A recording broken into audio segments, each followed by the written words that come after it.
December 1943, somewhere over the Marshall Islands. A 20-year-old tail gunner named Sam Brenner tracks an enemy plane closing fast. It's a Mitsubishi A6M0, slicing through the sky like a scalpel, crossing from left to right at an angle Sam has seen before, and missed. But this time, he doesn't aim at the fuselage. He doesn't even lead the plane in the usual way. He does something that goes against everything he was trained to do. He aims behind the target and lands 5 hits in under 2 seconds. The Zero spirals out of control. Sam's crew cheers, but Sam isn't smiling. He's confused. He aimed wrong, and it worked. So what just happened? Why would aiming behind a moving target actually increase your chance of hitting it? Because under certain conditions, aiming directly at the threat, or even ahead of it, was worse than useless. It made things worse. And in 1944, U.S. gunners began to realize that everything they thought they knew about deflection shooting was incomplete, and that mistake was getting them killed. When rewrote began, American gunners were trained with the best weapons and the best instructors available. They were taught fundamentals: sight alignment, burst control, breath discipline, target tracking. And it worked, in theory. But in practice, something strange kept happening. Against crossing targets, especially fighters approaching at sharp angles, their bullets were missing. Not just missing occasionally, missing almost always. A 1943 study of gun camera footage revealed the scale of the disaster. Against perpendicular targets, gunners were hitting less than 4% of the time. That meant 96 out of every 100 rounds were burning air. And for a bomber gunner with a limited field of fire, no second chances and a rapidly closing window of engagement. That kind of miss rate was catastrophic. Commanders thought the issue was nerves, bad aim, inexperience. But then they noticed something else. Even seasoned gunners, veterans with dozens of missions, were making the same mistakes. They were aiming the way they were trained to, but they weren't hitting anything. Because the rules had changed. Aerial combat isn't a shooting range. It's a swirling, high-speed 3D nightmare where targets flash by in under 4 seconds. The aircraft is vibrating from flak, and the human brain is overloaded with conflicting visual cues. And in that chaos, something sinister happens inside the brain. It's called threat fixation. You see a deadly object flying straight at you. Your entire nervous system screams, "Aim at it! Shoot now!" So you do.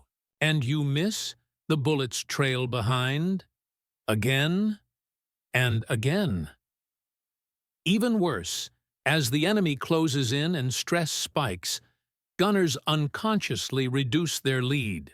It's a survival instinct. You feel the threat getting closer, and your aim point creeps backward, precisely in the wrong direction. And by the time the bullets reach where you were aiming, the target is already gone. So how did aiming behind the target start to work?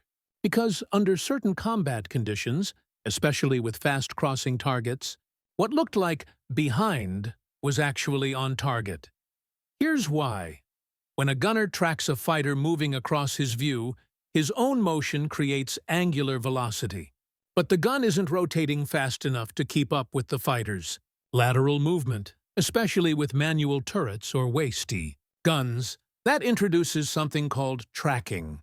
Lag, the delay between the actual path of the target and the motion of your gun. Now, if you aim normally, using forward lead, but your turret is lagging, you're already late. The bullets arrive well behind the aircraft. But if you fire slightly behind the visible aircraft, you're unintentionally compensating for that lag. You're aiming not where the plane is, and not even where it will be, but where your turret motion thinks it will be, after factoring in that delay. In other words, aiming behind the plane in visual space can put you on target in angular space. Counterintuitive? Yes, but it saved lives. This discovery wasn't made in a lab. It came from desperation, from gunners who survived enough engagements to start noticing patterns. Sam Brenner, the tail gunner from earlier, kept a small diagram in his flight log, a sketch of a 0 with his best guess aim points. Over time, he realized that when he led by 1 or 2 plane lengths forward, he missed. But when he placed the crosshairs on the wing root, or even the tail, he scored hits. Other crews reported the same. In mid-1944, a test aboard the USS Hornet confirmed it. Gunners were instructed to fire behind crossing targets during live drills. Hit rates doubled, and then came the confirmation. Physics MIT's Draper Lab had already developed the Mark 14 computing gun sight, gyroscopically stabilized system that could predict future positions of targets. When they ran the math using high-speed camera data from training runs, the results aligned with what gunners had learned in the field. In some angular crossing scenarios, the bullets needed to be behind the visible aircraft, especially when turret lag or rotational acceleration was involved. Gunners weren't violating physics. They were finally working with it, but this posed a problem. How do you teach someone to do something that feels wrong? How do you convince a teenager, in the middle of a life-or-death dogfight, to aim into empty space when their survival instinct is screaming at them to aim at the danger? You don't lecture. You drill. In the Pacific, Navy gunners started using a method called spot shooting. They'd practice with moving models on poles, with coaches yelling, "2 lengths behind! Now!" They didn't explain the math. They trained the muscle memory. And that's what stuck.